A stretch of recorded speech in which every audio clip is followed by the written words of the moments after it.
இந்தியாவிலேயே சிறந்த நடிகர்கள் அப்படிங்கிற லிஸ்ட் எடுத்தால் அதில் கண்டிப்பாக இவரோட பேர் இருக்கும். அது ஹையஸ்ட் பெய்டு ஆக்டர் லிஸ்ட்டாக இருந்தாலும் சரி, சிறந்த நடிகருக்கான பட்டியலாக இருந்தாலும் சரி, கண்டிப்பாக அதில் இவரோட பேர் இருக்கும். ஏன், என்ன ரீசன் அப்படின்னு கேட்டால், அந்த அளவுக்கு டெடிக்கேஷனோடையும் டேலண்டோடையும் நடிக்கக்கூடிய ஒரு நடிகர் இவர். ஒரு கதாபாத்திரத்துக்காக, கதைக்காக தான் உடம்பை வருத்தி உடல் எடையை கூட்டி குறைச்சி எந்த எக்ஸ்ட்ரீமுக்கும் வேணால் போவார். அது மட்டும் இல்லாமல் எந்த கெட்டப் போட்டாலும் இவருக்கு பக்காவாக பொருந்தும். உங்களால் எந்த நடிகர்னு கெஸ் பண்ண முடியுதா? நீயே சொல்லு. இவனு ஈக்குவலா மைண்டம் பண்றானே. அவர் அமீர் கான்.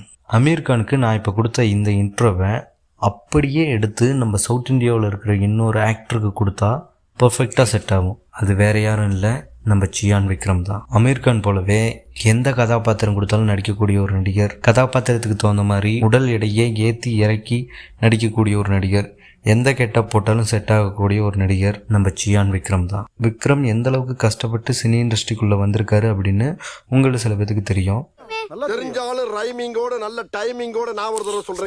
காலேஜ் படிக்கும் போதே நடிகனாகணும்னு நினச்ச கெனடி ஜான் விக்டருக்கு ஒரு ஆக்சிடென்ட் நடக்குது. அந்த ஆக்சிடெண்ட்டில் தன்னோட காலில் பலத்த அடிப்படுது. இவரால் எழுந்து நடக்கவே முடியாதுன்னு டாக்டர் சொல்கிறாங்க. ஆனால் ஒரு வருஷத்தில் எழுந்து ஓடினார். வெளியில அக்னி வெயில் ஓவரா இருக்குன்னு உள்ள வந்த நீ ரொம்ப பேசுற. டேய், நீ தின்ன இட்லி பன்னிகை இல்லமாடா கேட்டாங்க. மேட்ரு ஆரம்பிச்சதா? இருங்க சொல்றா. சொல்றேன். டேய், என்னடா விளையாட்டு காமிச்சிட்டீங்க? அடிச்சா சிலுவா கிழிஞ்சு. சொன்னாங்க, அத சொல்றேன். வணக்கம் மக்களே, வெல்கம் டு வெட்டிகதை யூடியூப் சேனல். இன்னைக்கு இந்த வீடியோவில் என்ன பார்க்க போறோம்னா, வீர தீர சூரன் பாகம் 2 படத்தோட ரிவ்யூ தான் பார்க்க போறோம். எங்கன்னு இருக்க நீ? உனக்கு தானே வெயிட்டிங்க. ஆரம்பிக்கிறதுக்கு முன்னாடி ஒன்று சொல்லிக்கிறேன், இந்த திரைப்படம் ஒரு கமர்ஷியல் திரைப்படம் இல்லை. ராக்கி, கைதி மாதிரியான டிஃப்ரெண்ட் ஜானரில் ஆக்ஷன் த்ரில்லர் பண்ணணும்னு இந்த படத்தை மேக் பண்ணியிருக்காங்க. ஓரளவு நல்லாவும் வந்திருக்குன்னு சொல்லலாம். ஃபர்ஸ்ட் ஆஃப் ஆல் இந்த படத்தோட கதையை பற்றி பார்த்தீங்கன்னா, மதுரைக்கு அருகில் ரவுடித்தனம் பண்ணிகிட்டு இருக்க அப்பா மகன் 2 பேர்த்தையும் என்ன பண்ணியாவது என்கவுண்டரில் சுட்டு தள்ளிடணுங்கிற முன்விரோதத்தோடு காத்துட்ருக்காரு ஒரு எஸ்பி.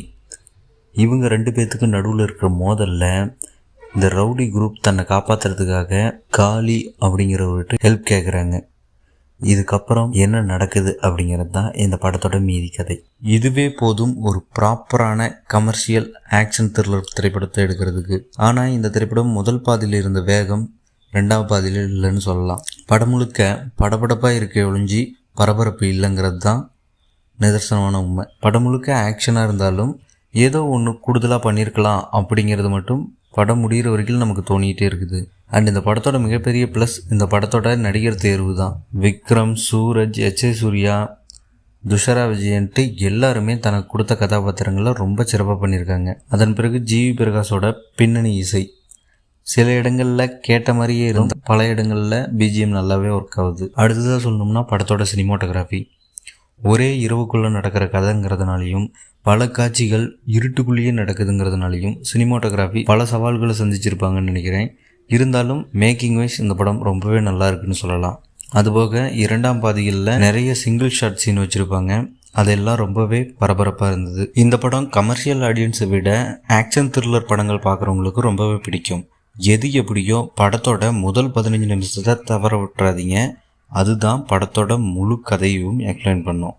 என்னை பொறுத்த வரைக்கும் வீரதீர சூரன், தில், தூள், ஜெமினி, அருள், சாமி அந்தளவுக்கு இல்லைன்னாலும் ஒரு டீசெண்டான சூப்பர் ஹிட் ஆக்ஷன் திரைப்படம்னே சொல்லலாம். மொத்தத்தில் வீரதீர சூரன் வந்தான் வென்றான்.